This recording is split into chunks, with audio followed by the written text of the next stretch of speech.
19 February 1945, Iwo Jima, in the opening act of what promises to be a day of grim drama. The big guns of the Fifth Fleet open fire on the fortifications of Iwo Jima, lumping hundreds of tons of high explosives toward the honeycomb of machine gun and mortar emplacements dotting the island. Beneath this fusillade of fire and steel, Marines from the 4th and 5th Divisions, fresh from a steak and egg breakfast, drift toward the island with orders to take it and its strategically critical airstrips. Iwo has been a thorn in the side of aerial planners since bombing raids on the Japanese homeland began.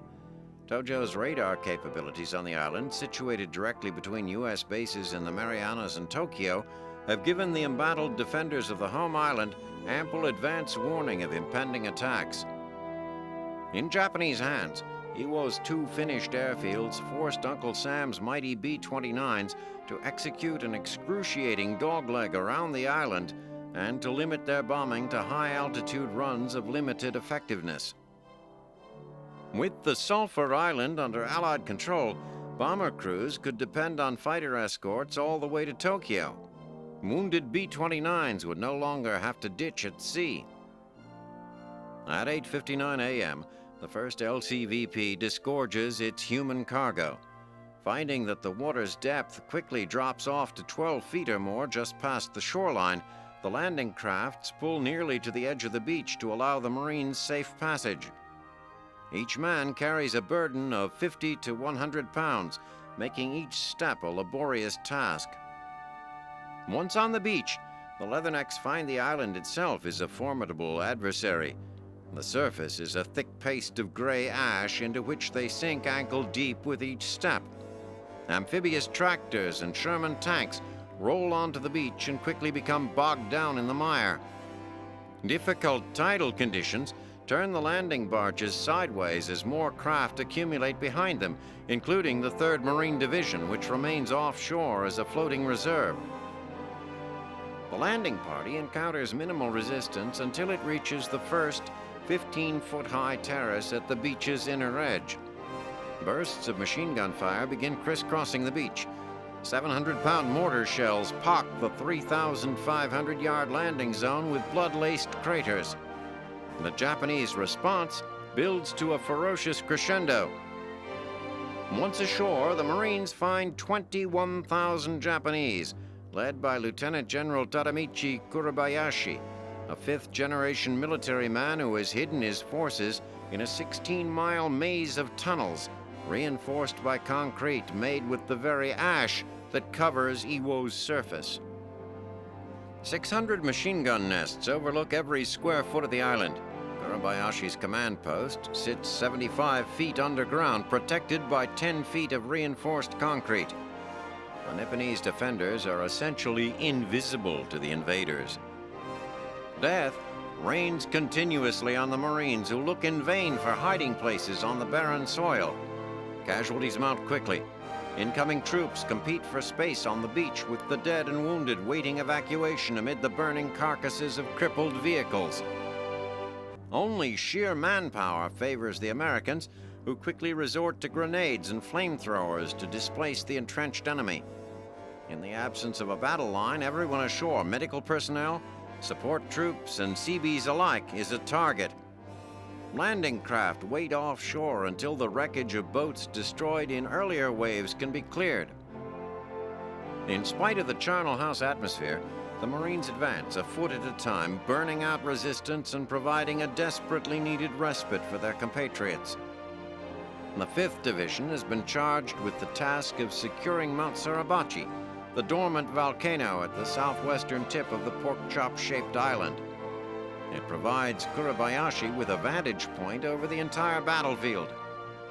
The 4th Division heads due north with orders to take the largest of the airfields, allowing Navy Seabees to render them usable to American planes. Marine Commander General Harry Schmidt and his superiors had requested 10 days of bombardment prior to the landing, but had only gotten 3 because of MacArthur's commitments in the Philippines. Now, Schmidt can only watch bitterly as the consequences of that command decision mount. By the end of the day, the Marines managed to land 30,000 able-bodied troops, cutting off Suribachi from the rest of the island and earning enough breathing space to allow the 3rd Division onto the island. For 4 days, the attackers inch forward until a detachment of the 5th Division works its way up the side of the volcano. 40 men under the command of Lieutenant Harold Schreier ascend to the mountaintop and engage the enemy. While the brief fight progresses, 6 men raise an American flag on 20 feet of discarded pipe atop the mountain. The Marines below pause from their battle momentarily to cheer. Boat horns scream. Navy Secretary James Forrestal watches from offshore and tells a companion, "The raising of that flag on Suribachi means a Marine Corps for the next 500 years."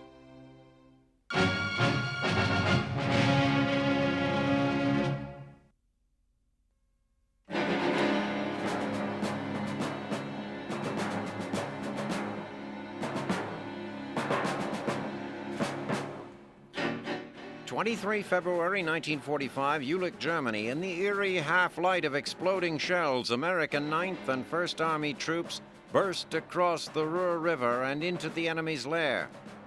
As dog faces scramble across hastily built footbridges, General William Simpson's artillery unleashes a punishing attack on the stunned German defenders. Simpson has assembled an overwhelming force for Operation Grenade, which is finally underway after a 2-week wait for the flooded river to subside. The rush is now on for the GIs to connect with the British and Canadian forces of Operation Veritable, who have been busy flushing out an infestation of Nazi paratroopers in Reichswald Forest. In fact, much of the German resistance Simpson expected for his grenade assault already has been shifted north to meet the Veritable forces. At worst, the 9th Army enjoys a 5-to-1 advantage over its poorly trained and under-equipped enemy on the other side of the Ruhr. The strongest weapon in the German arsenal proves to be the river itself. The first waves of infantry cross the Ruhr and land with ease, but the river's current sends subsequent assault boats drifting far from the launch areas, leaving entire divisions temporarily stranded. The troops who do make it across find themselves slogging through mud without tank support. German gunners blast away at soldiers who try to span the Ruhr with pontoon bridges. American engineers spend treacherous hours constructing the spans under heavy fire, only to see them blown to smithereens in the end. As a result, American tank destroyers sit idle on the riverbank, away from the action. It takes almost 24 hours for the 9th to get across the Ruhr. Once across, however, the troops rip through Wehrmacht defenses like a fist through tissue paper. The Nazi opposition does less to slow them down than the devastation wrought by Allied bombers. The city of Jülich is little more than a rubble-strewn and unmanned toll booth for unit after unit of the 9th, who are now bulldozing toward their rendezvous with Operation Veritable. The 7th Corps of the 1st Army, brought up to cover the right flank of the 9th, has had the toughest job of the operation. With their own flank exposed, 1st Army's crossing of the Ruhr was a harrowing one. Now across, they push into the bridgehead city of Düren. As in Jülich, Allied bombardment has turned Düren into a moonscape of craters and rubble. Confused commanders throw away their worthless maps of the city and move street by street, ferreting out pockets of resistance. In quick measure, the bridgehead is secured and U.S. forces sweep into the nearby countryside. The 9th Army now pivots north, and the German High Command peels forces away from Reichswald Forest to meet the new threat. The redeployment proves futile, and Simpson's forces thunder toward the Rhine. Faced with the irresistible forces of both Grenade and Veritable, German field commanders now discover to their despair that their Führer expects them to be immovable objects. Hitler will abide no retreat. In the Führer's intransigence, Simpson sees an opportunity. The American general hopes the 9th Army can quickly hop the Rhine before Hitler comes to his senses and blows the bridges. Despite the high probability of success, however, Field Marshal Montgomery torpedoes Simpson's plan. Monty has more grandiose aspirations for a Rhine crossing, and as usual, those aspirations involve a central role for a certain British commander. Simpson contents himself by pummeling the dwindling enemy forces west of the river. The Brits and Canadians of Operation Veritable also are on the rampage, pushing the Germans into a strategic corner. Orders or no orders, the defenders of the fatherland now have only one direction to go: back across the Rhine, with their tails between their legs.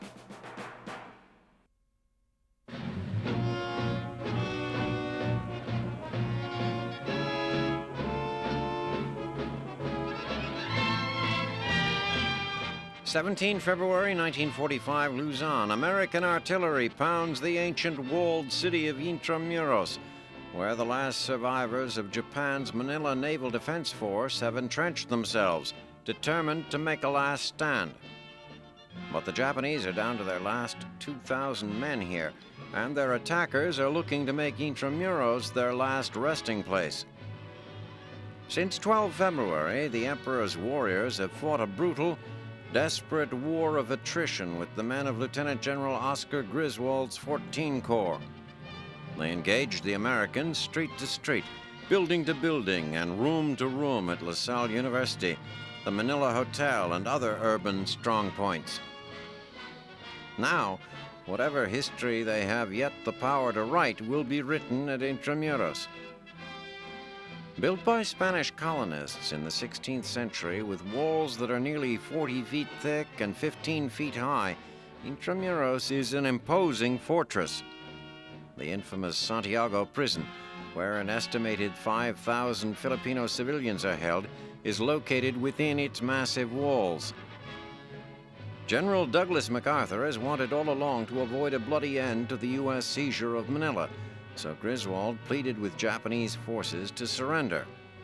When no reply came, he called for this bombardment and ordered the 37th Division to prepare to attack.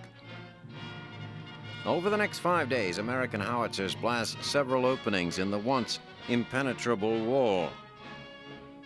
Throughout the night of 22 February, in advance of a planned infantry assault, the 14 Corps artillery maintains harassing fire against the walls and interior of Intramuros. As dawn approaches, the gunners begin laying high explosive, smoke, and white phosphorus rounds along a 100-yard strip between the east and west walls to seal off the southern third of Intramuros, preventing the Japanese in that area from observing movements to the north. The first assault is made from the sea at the north end of Intramuros. Here, direct entry to the city is accessible at the government mint. The GIs attack from the north bank of the Pasig River, supported by artillery and armor. Heavy artillery fire supports a simultaneous Allied assault at Quezon Gate, a point near the northeastern entrance of Intramuros. As the 37th storms into the walled city, the enemy offers only scattered resistance from isolated machine gun and rifle positions. The Japanese have retired into a few undamaged buildings as well as into tunnels and holes. They have a considerable battery of arms and ammunition, but no coordinated defense. One by one, the Americans reduce the separate enemy strongpoints with fragmentation and white phosphorus grenades, demolitions, bazookas, and flamethrowers. As the U.S. attack moves forward, the Japanese begin releasing civilian hostages from the walled city in small groups. Most of those freed are women, children, and some Roman Catholic nuns and priests.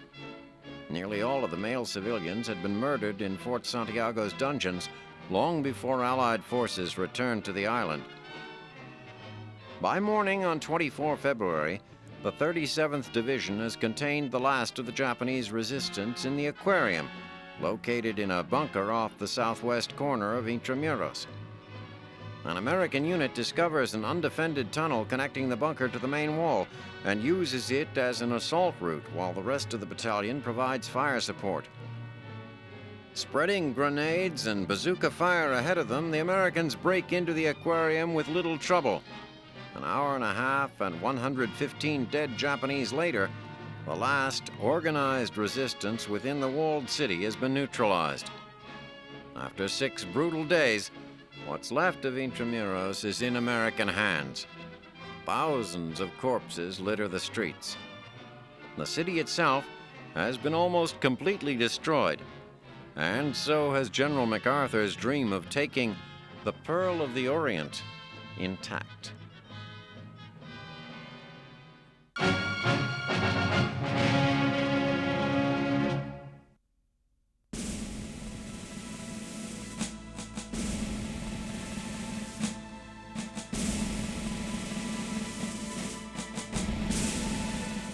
Amid the unspeakable carnage and unending terror of the greatest war in human history, there are men in uniform who never fire a weapon or attack an enemy.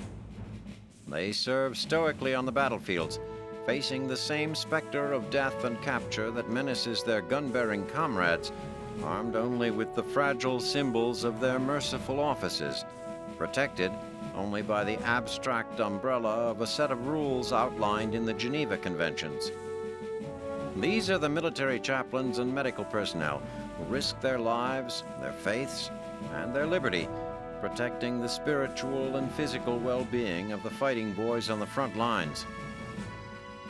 Crucial to any unit, medical corpsmen care for ailments ranging from the common cold to trench foot to the horrible wounds incurred in battle. They sometimes take ribbing from their fellows as glorified pill rollers, but when battle rages and the cry goes up for medic, no one doubts the courage of these men under fire. Alongside the medic, there is often a chaplain sharing the grim work of caring for the wounded, and to him falls the sorrowful yet necessary task of administering last rites and comforting the dying. The debt owed to chaplains by grieving families and comrades is undeniable. It is often the chaplain who catches the last words of a fallen Joe, collects his personal effects, presides over his burial, and writes letters to his family. In the chaotic maelstrom of pitched battle, trusting in a flimsy red patch for preservation is perhaps a greater act of courage than charging a machine gun nest with guns ablaze.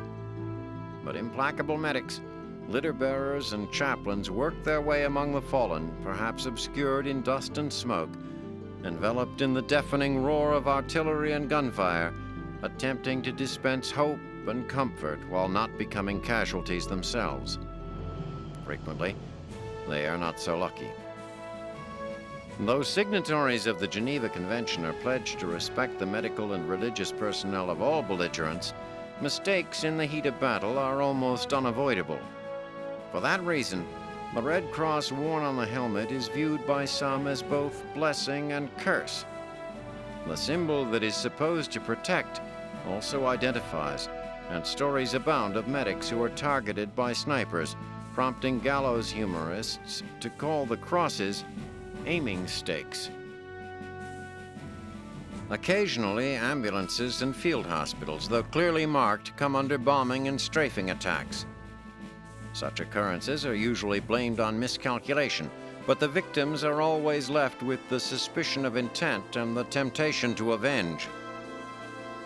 Nowhere are the rules of war more callously disregarded than in the Pacific Theater. Japanese brutality has been well documented since the infamous Patton Death March of 1942, during which Allied prisoners were beaten, starved, and beheaded on their way to prison camps. Unbound by the Geneva Convention, which Japan never signed, Japanese soldiers routinely kill Allied wounded, torture prisoners, and mutilate the dead. Neither medics nor chaplains are in the least exempt from attack, and are often repaid in treachery for their compassionate attempts to help a wounded enemy. It is the complex nature of war that elicits both stories of atrocity and incredible tales of cooperation and mercy between belligerents. Medical truces sometimes allow medics to remove suffering victims from the hot zones between the lines without fear of being fired upon. And it is not unheard of for the medical staffs of opposing armies to work side by side in caring for and evacuating the wounded to aid stations when battle casualties are particularly heavy. The exigencies of war also allow for cooperation between religious faiths. It is not always possible for each faith to be represented in a single unit or sector of the front. Therefore, rabbis may sometimes include Christian Easter symbolism in their Passover sermons, or a Baptist preacher may find himself leading a Rosh Hashanah service in the South Pacific. Priests, rabbis, and Protestant ministers work selflessly to bring comfort to soldiers who may be shattered in body, mind, or spirit. From makeshift chapels in bombed-out churches and barns to hedgerows and tropical jungles, our troops overseas look to these men of God to bring messages of love and hope into a savage landscape. Dedicated medics and chaplains serving overseas deserve our thanks for their many sacrifices. But perhaps their greatest contribution lies in bringing whatever still exists of mercy, civility, and the promise of peace to a world wrecked by the violence of war.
27 February 1945, Iwo Jima. The stars and stripes waving above Mount Suribachi are deceptive in their suggestion that this tiny lump of lava rests in American hands.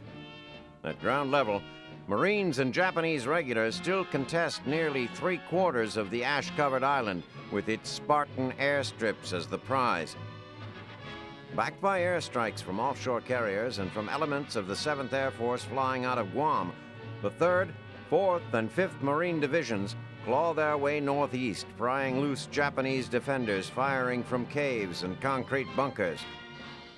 The 5th Marines already have given the Allies a crucial assist by taking Suribachi. Because Commander Tadamichi Kurebayashi and his men no longer have an unobstructed view of the entire island, the Leathernecks are able to move more quickly and more safely. The Japanese, however, have hardly capitulated. Marine commanders are well aware that the Emperor's fighters are prepared to make their stand on this desolate landscape. At issue on this day of fighting are Hills 362A and 382, which flank the eastern end of Iwo's largest airstrip in the center of the island. As they are the only other elevated areas on Iwo, the Marines covet the vantage point they offer. That perch, however, will come at a high price. Bullets and shells are still largely useless against the enemy, who have turned Iwo into a virtual ant farm of reinforced tunnels. Grenades, flamethrowers, and satchel charges are weapons of necessity in this battle. Japanese troops manning machine gun and mortar positions are incinerated or blown to bits as the 3 Marine divisions slowly but surely press ahead. The 3rd Division and its Sherman tank complement are most vulnerable to attack as they crawl north through the island's central valley. The 5th Marines on their northern flank and the 4th to the south must advance foot by punishing foot up hillsides laced with barbed wire, booby traps, and snipers. Without their protection, the 3rd Marines, armor and all, would be just so many fish in a barrel. The Japanese also have an armor presence on Iwo, but even that has been incorporated into the natural defenses of the island. Under the direction of Baron Takeichi Nishi, an Olympic equestrian champion turned warrior, Nipponese tanks are buried to their turrets and used as protected stationary guns. The Marines commander, General Harry Schmidt, had predicted that Iwo would fall to the Allies in 10 days. With only 2 days remaining on the timetable, there is no chance that this will happen. The fighting remains savage, and U.S. casualties already have topped 8,000. Offshore, 4 landing craft equipped for emergency surgery await the call to transport the wounded back to the hospital ships Samaritan and Solace. Another landing craft serves as a floating blood bank, bringing whole blood to the field hospitals barely out of mortar range. Through it all, the Marines press forward, fighting off the stench of brimstone, a maddening infestation of sand fleas, and the maniacal Japanese defenders. The 3rd Division manages to break a major line of resistance northeast of the airfield before nightfall. Although it is a huge step forward, much work remains to be done. Pitched battles lie ahead on this hilly, sandy terrain where each step is an exhausting, dangerous ordeal. On this day, however, the Americans on Iwo begin to feel as they did the day they watched the Stars and Stripes raised on Suribachi's peak. Somehow, through all the sand and smoke and blood, this island may yet be theirs for the taking.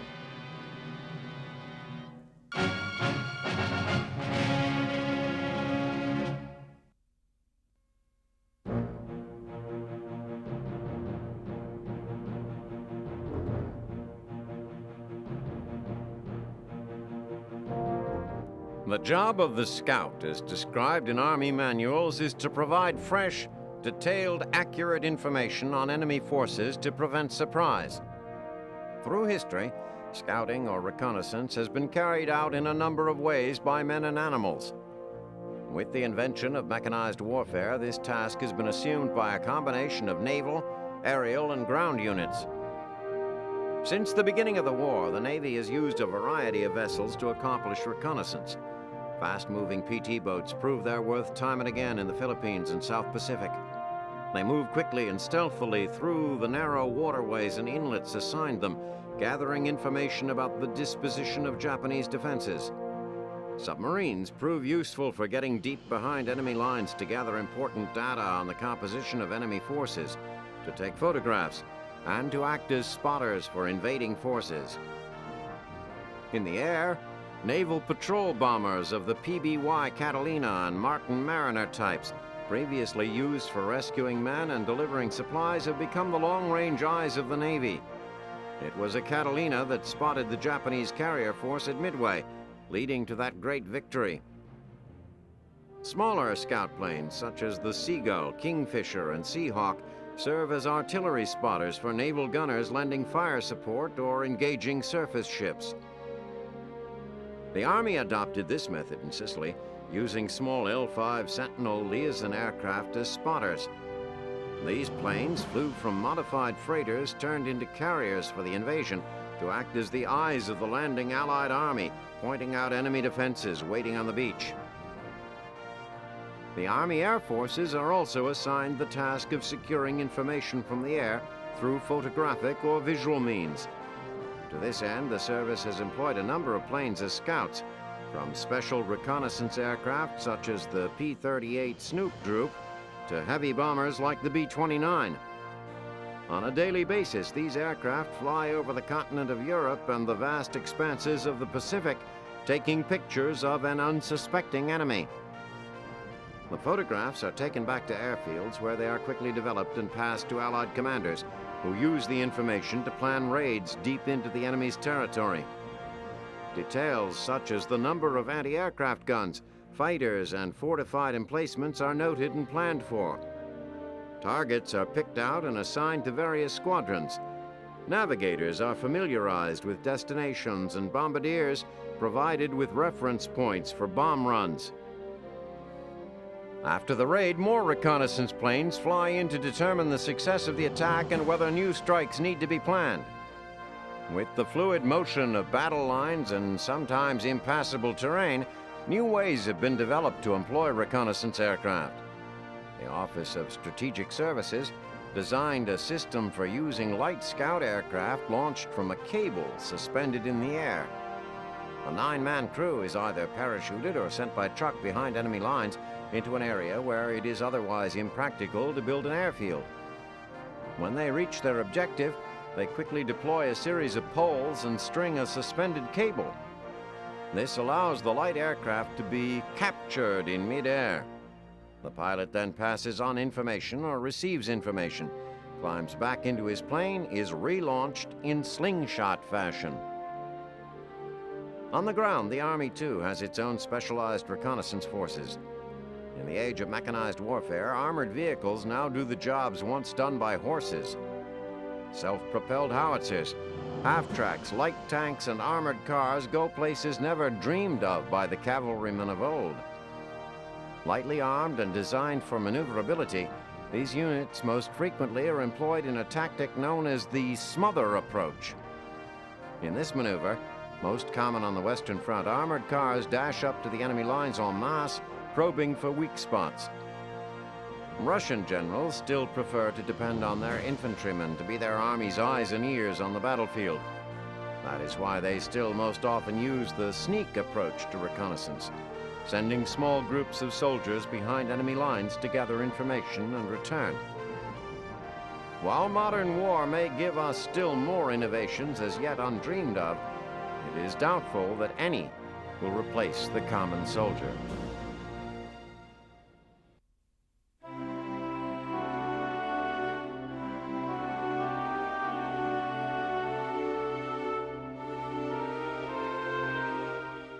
To March 1945, Trier, Germany. This ancient city stands before General George Patton like a tantalizing jewel.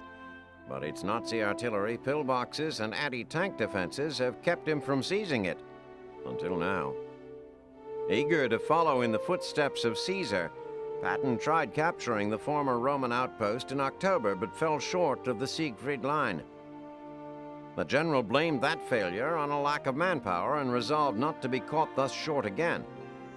Now that the Siegfried has since been breached just north of the city, nothing is going to stop him, not even his own superiors. To boost the might of his Third Army, Patton requested from Schaeff an extra armored division on the grounds he needed it to clear the Germans from the Saar-Moselle Triangle west of the Rhine. True to his word, he deployed his new division to the task immediately. But though the tankers cleared the Saar-Moselle in short order, Patton forgot to give them back to Schaeff. Instead, he immediately incorporated them into Third Army's all-out assault on Trier. Patton has used this method to squeeze supplies and reinforcements out of the Allied command since late 1944, when he was often desperate for resources. It is a simple but effective strategy. He asks for whatever troops Eisenhower will give him, commits them so they can't be returned, then uses them to advance his own agenda. General Omar Bradley is the reluctant buffer between Schaeff and the maverick general. Luckily for Patton, Bradley has a similarly aggressive agenda, one with its origins in the Battle of the Bulge. Since the U.S. Army took a black eye in the Ardennes months before, Bradley has been looking for any and every opportunity to restore its reputation. He is betting on Patton and Third Army to do great things, and, like it or not, their compass is pointing to Trier. When Schaeff calls to ask about its missing division, Bradley simply avoids the telephone. Patton's window of opportunity has arrived. He throws the bulk of his forces at the city's outer defenses like a battering ram. As the German gunners struggle to fend off the main threat, a battalion of armored infantry from the 10th Division, led by Lieutenant Colonel Jack Richardson, swings northeast to enter the city on a secondary road. Richardson's men rumble into Trier undetected and smother a German artillery company before they can fire a single shot. Having accomplished his primary objective without breaking a sweat, Richardson learns there are 2 bridges for the taking if he can get to them in time. He splits his battalion in 2 and marches on both. One is, in fact, discovered intact, and it is all Patton needs to take his army over the Moselle. 2 divisions swarm into the city, capturing hundreds of bleary-eyed German soldiers as they roll out of bed. The linchpin of the Saar-Moselle Triangle is now in American hands. Soon after, General Patton receives 2 urgent messages at his headquarters almost simultaneously. The first is the news that Trier has been taken. The second is from Schaeff, asking him to bypass the city and return his borrowed division. The Allied command insists Trier cannot be taken with less than 4 divisions. Patton sends a terse, sarcastic response asking Schaeff if they want him to give the city back to the Germans. The conquest of Trier has validated Patton's methods in particular, and has helped to vindicate the U.S. Army as a whole. The German frontier is now wide open to the tanks of the Third Army, but now a new, more daunting obstacle looms on the horizon: the Rhine.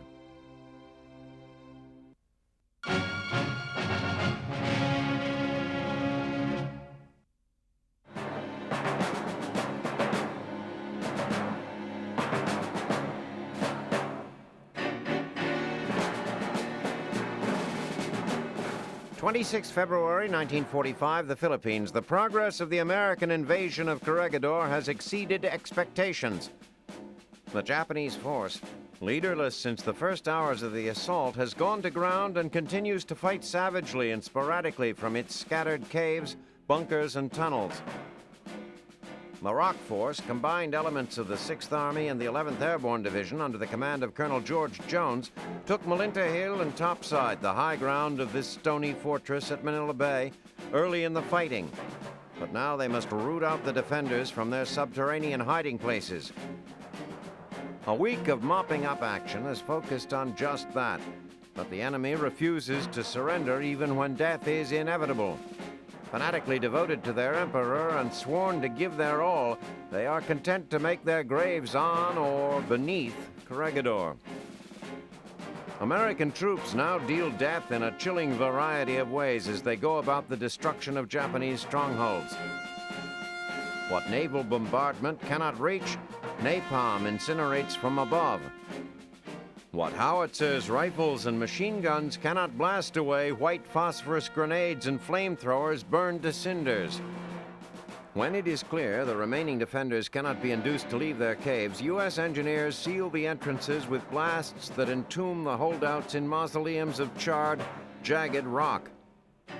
But nothing the Americans devise can compete with the fantastic death dramas the Japanese orchestrate for themselves.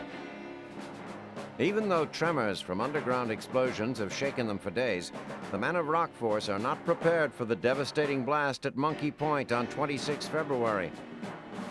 Whether by accident or design, the enemy blows an underground arsenal, hurling debris from one end of the island to the other, and almost a mile out to sea.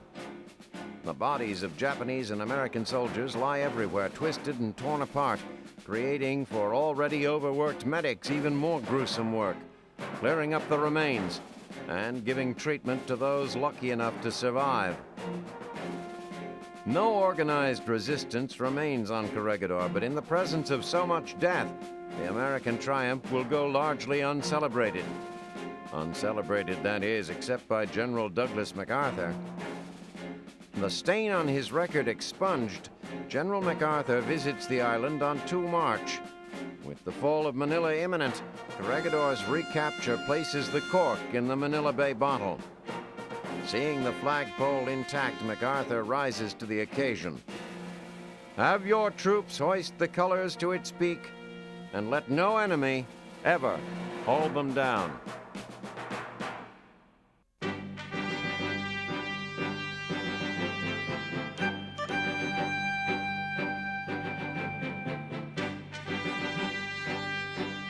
There's an old saying in the Army, you never have the right piece of equipment when you need it. And whenever there's an equipment shortage, it's the boys in the foxholes who suffer the consequences. The right piece of equipment is anything that can stop the shivering and protect the feet. But even in warmer weather, life in the foxhole is miserable. Two men live cramped together, sometimes for a month or more, in a hole typically 3 to 4 feet deep and 6 by 2 feet wide. The endless hours of boredom stretch into endless days, leaving endless time for thinking and for being lonely, for realizing there is no future, only survival. Buddies talk about their homes, their families, their wives and girlfriends. Each becomes intimately familiar with the other's history, especially his love life. But as with married couples, intimacy can also bring annoyances, like that irritating humming, those aggravating coughs. Even the way he sleeps can drive you crazy. But there is little sleeping done in the foxhole. There can be ominous silence, followed by the sudden unknown sound. Is it one of your own men or a German patrol trying to sneak past? Should you fire at it, or will that give away your own position to enemy fire? Men try to stay alert, often on only 2 hours of sleep. The boredom can be relieved at any time by the terror and destruction of shelling. The tremendous bang can mean the guys in the next hole are gone, or it can mean a sudden shower of shattered limbs and tree trunks. The open foxhole provides no protection when these knives, needles, and razor blades rain from the skies. Winter only adds to this misery. This year, sub-zero temperatures have been accompanied by stiff winds, snow, and a penetrating damp fog. Until warmer clothing arrives, soldiers wear anything and everything they can to stay warm. When the temperature climbs above freezing, troops often find their leather combat boots are almost worse than useless. They don't keep your feet dry, which is a big problem when you are standing in several inches of water. British and Russian troops are better trained to cope with this problem because of lessons their armies learned during the trench warfare of World War I. The British soldiers have gum-soled boots that they are required to keep waxed. They massage their feet often with oil and change frequently into dry socks. The Russians, thanks to long experience fighting in snowy climes, also have effective cold weather gear and daily regimens for the care of their feet. But the Americans entered World War I late and failed to learn the same lessons. So it is that in this war, the malady known as trench foot soon causes almost as many casualties among the Yanks as do the Germans. When feet stay cold and damp for a long time, circulation slows or stops. Feet turn white and numb. If the soldier fails to get proper care, gangrene can set in, and amputation is the only solution. When the number of trench foot cases among U.S. troops climbs into the thousands, commanders begin ordering soldiers to massage their feet and change their socks daily. Dry socks are issued with rations. Some officers even threaten their subordinates with courts-martial if they succumb to trench foot. A better solution is out there. The American Army's shoe pack, an improved boot that features synthetic rubber that covers most of the foot, topped by calf-high leather. 2 heavy pairs of socks come with them. Tested in the Aleutians, the shoe packs are proven to keep feet warm and dry even under severe conditions. But because the American High Command believed the war would be over at Christmas, most of the shoe packs, as well as the warmer clothes, sit in huge stacks on U.S. docks.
Before March 1945 Iwo Jima, the Marines laying siege to this volcanic hellhole have devised their own nicknames for places on the island that their superiors have designated for conquest.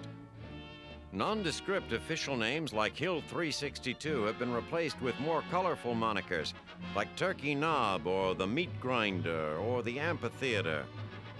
No matter what the terminology, however, each natural feature of this foul-smelling speck in the Pacific has its own set of dangers awaiting the unwary GI.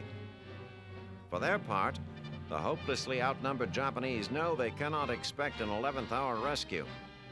With the Imperial Air Force all but eliminated in the Marianas Turkey Shoot, and most of the Japanese Navy resting on the ocean floor, the minions of the rising sun have no honorable choice but to defend their positions to the death. The last of the Japanese armor was lost on 28 February, as Baron Takeichi Nishi's remaining 8 tanks broke cover in a pitched battle with elements of the 3rd Marine Division, knifing up Iwo's center. Nishi's remaining troops now fight from bunkers and caves, bedeviling the Leathernecks with surprise attacks and booby traps. The 4th Marine Division is fighting at only half of combat strength, but pushes forward with grenades and flamethrowers in an effort to quell the savage resistance. In 3 days of fighting, one American company loses 6 commanding officers. Some companies are so decimated that they are consolidated with other equally battered units.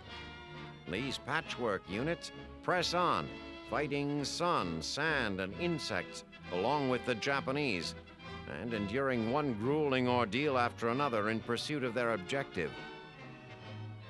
Across the island, the Americans are confronted with grim reminders of the Japanese will to resist. The abandoned command posts of the retreating enemy must be approached warily for fear of explosives left behind in parting. Even the few living Imperial troops discovered by the Allies are checked from a distance for telltale wires that indicate a booby trap. The Japanese leave nothing else of value behind. The day also sees an unexpected reminder of the strategic value of the minuscule outpost. An offshore radio base picks up a distress call from a B-29 bomber suffering a fuel leak. Short of ditching the plane, the crew's only option is to put down on Iwo. After brief deliberations, the superfortress swoops around Mount Suribachi and onto the south runway of Airstrip Number 1. Amid constant mortar fire, Navy mechanics scramble to repair the B-29's faulty fuel pump. A few hours later, the mighty bomber is again airborne, the first of what Navy officials expect to become a regular event on this sulfurous chunk of rock. The taking of the last major hill on Iwo effectively eliminates any lingering doubt about the outcome of this mission. Lacking a vantage point from which to observe Allied movements, and without the manpower or firepower to launch a counterstrike, the Japanese must now accept the inevitability of losing Iwo to the Americans. Sadly, however, it is equally inevitable that the remaining defenders will resist to the death. Even as the airfields are refitted for their new role as way stations for American air power, Uncle Sam's Marines brace themselves for the long, difficult, and bloody task of securing the remainder of the island.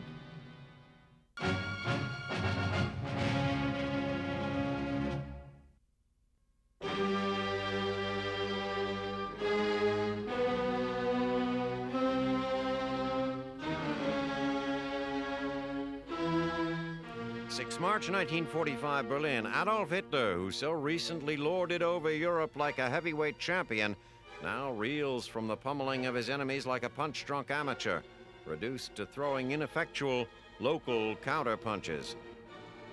But defense has never been de Führer's strong suit.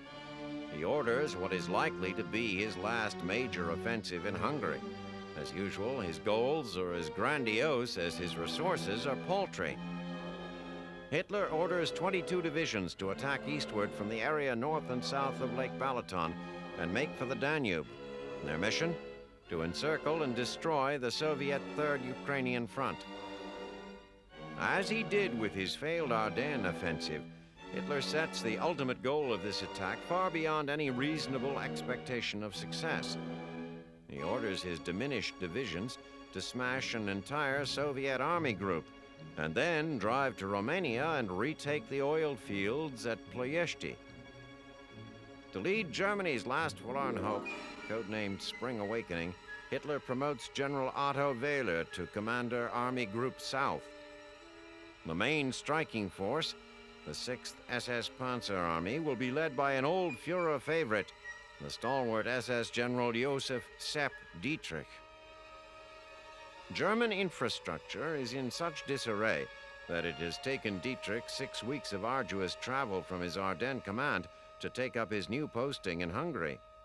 Nonetheless, the offensive starts on time and it immediately runs into trouble.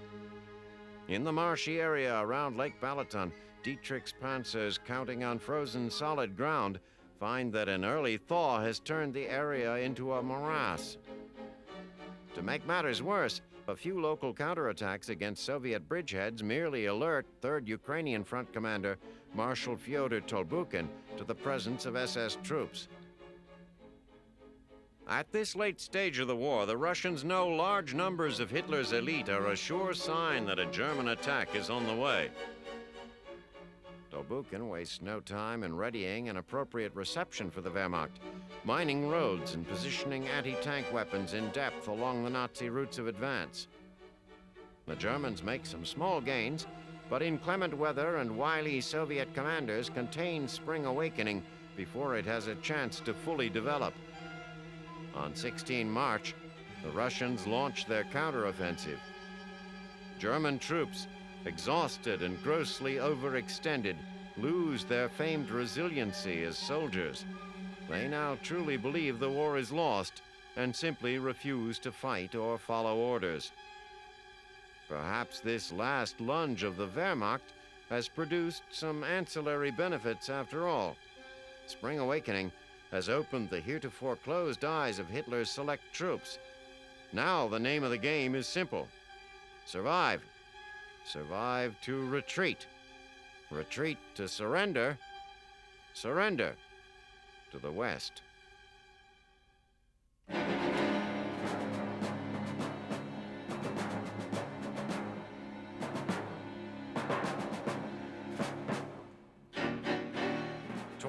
February 1945, Luzon, the Philippines.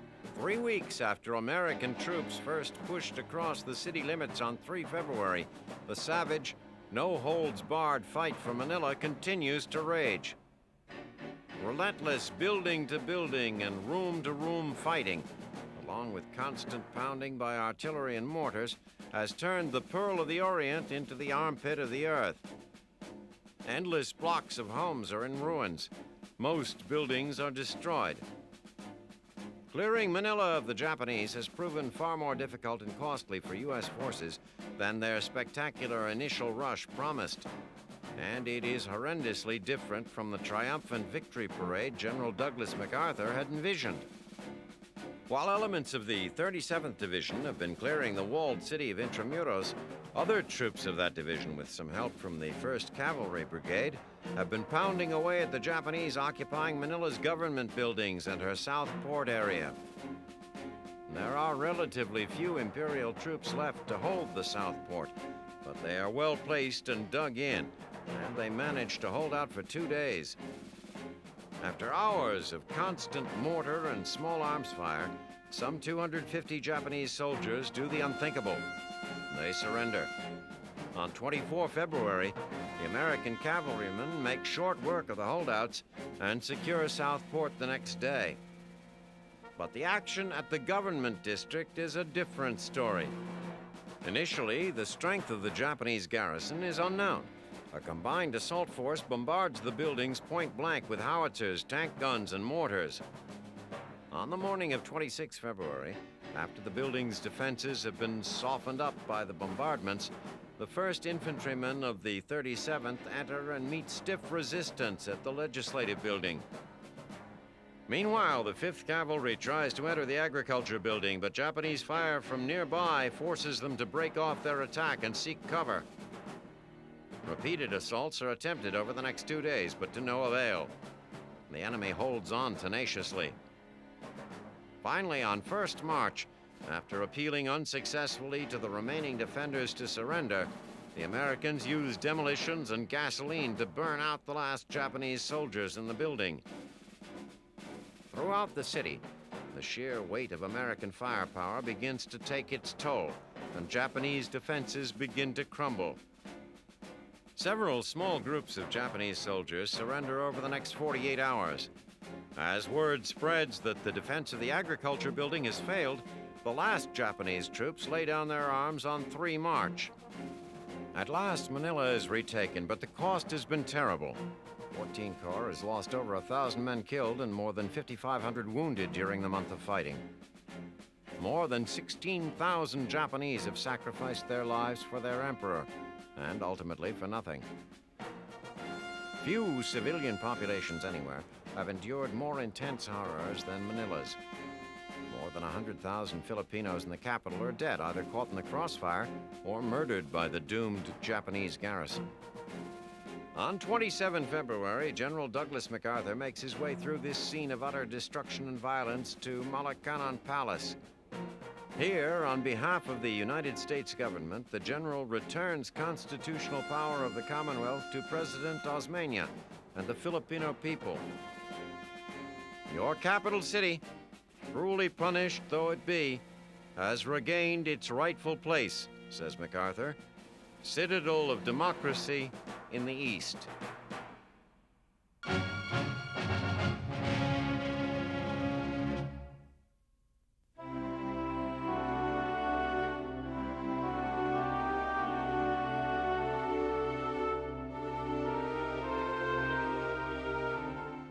March 1945, Cologne. After enduring numerous waves of Allied air raids, what remains of Germany's 4th largest city smolders on the edge of the Rhine, the great western barrier to enemies of the Reich. Unfortunately for the city's beleaguered residents, they are afforded no such protection, as Cologne is on the west bank of the Rhine. Now General Courtney Hodges, commander of the First Army, has the city in his sights. He dispatches General Lightning Joe Collins, commander of 7th Corps, to put the bomb-pocked burg out of its misery once and for all. The capture of Cologne will put an exclamation point at the end of Operation Lumberjack, the code name for 12th Army Group's push to the Rhine. 7th Corps has been the workhorse of Lumberjack, covering the 9th Army's flank as it plowed northeast in Operation Grenade. Now the 9th is safely in position along the Rhine, and Collins' troops have switched from defense to offense, stabbing southward into the toothless maw of the enemy. Allied command had expected Cologne to be a tough nut to crack, but after many punishing weeks west of the Rhine, the German army is on the ropes. Hitler orders counterattack after counterattack, turning a blind eye to the hopelessness of the situation. His generals obediently prepare strategies to thwart the Allied advance, but they know the plans are little more than fiction for their Führer's consumption. On the real-life battlefield, only 2 options remain: speedy withdrawal or annihilation. With Allied planes darkening the skies and Sherman tanks around every corner, Wehrmacht commanders have no choice but to retract their threadbare divisions across the Drink.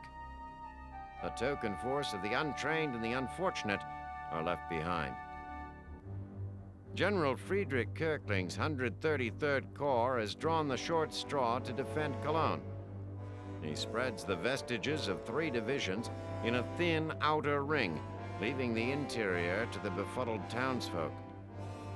Fritz the fireman and Gustav the gardener may not know bazookas from bratwurst, but they meet the Reich's current requirements for soldiers. They have a pulse and know how to surrender. These are the men of the Volkssturm, Hitler's jerry-built army of juveniles and geriatrics, in reality, nothing more than townspeople in uniform.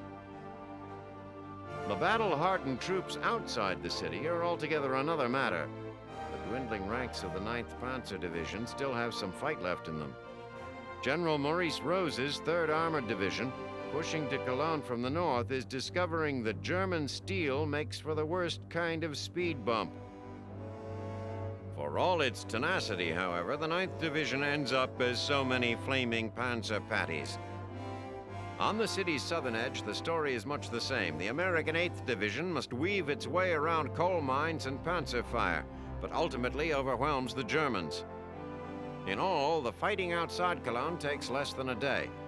Then 3 American divisions swarm toward the city's center. Tearing through the feeble resistance, the GIs suddenly stumble upon a nasty surprise. More than a dozen German artillery pieces are leveled against Allied armor with deadly effectiveness. The GI tankers react quickly enough to nip this problem in the bud, charging the big stationary guns from behind a wall of smoke. Soon, all organized resistance crumbles and American forces envelop the city. Tanks stream through the ruins of Cologne towards Hohenzollern Bridge, hoping their lightning assault has given the Germans no time to destroy it.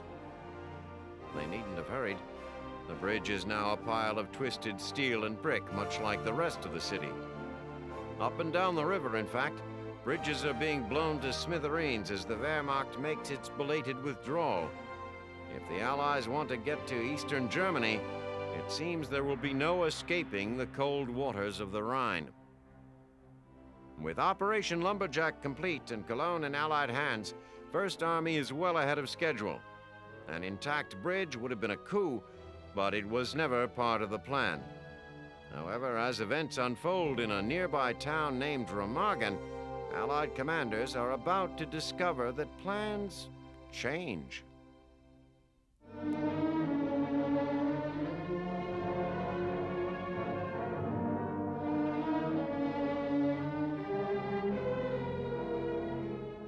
War.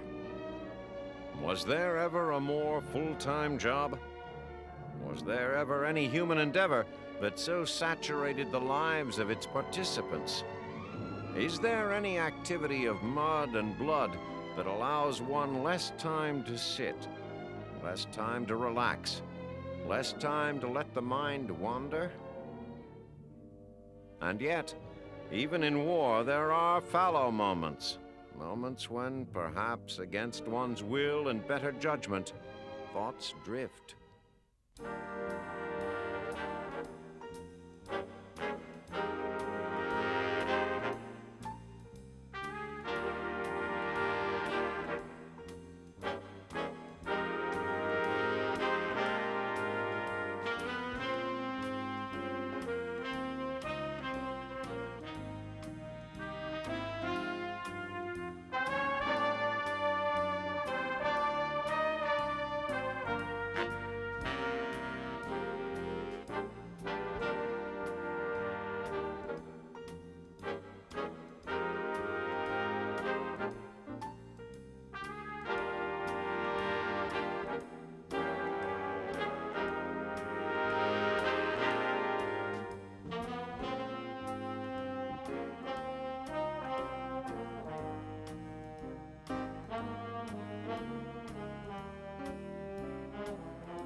With all that has passed before, and all that has yet to come, some things are now and shall remain the same as they were.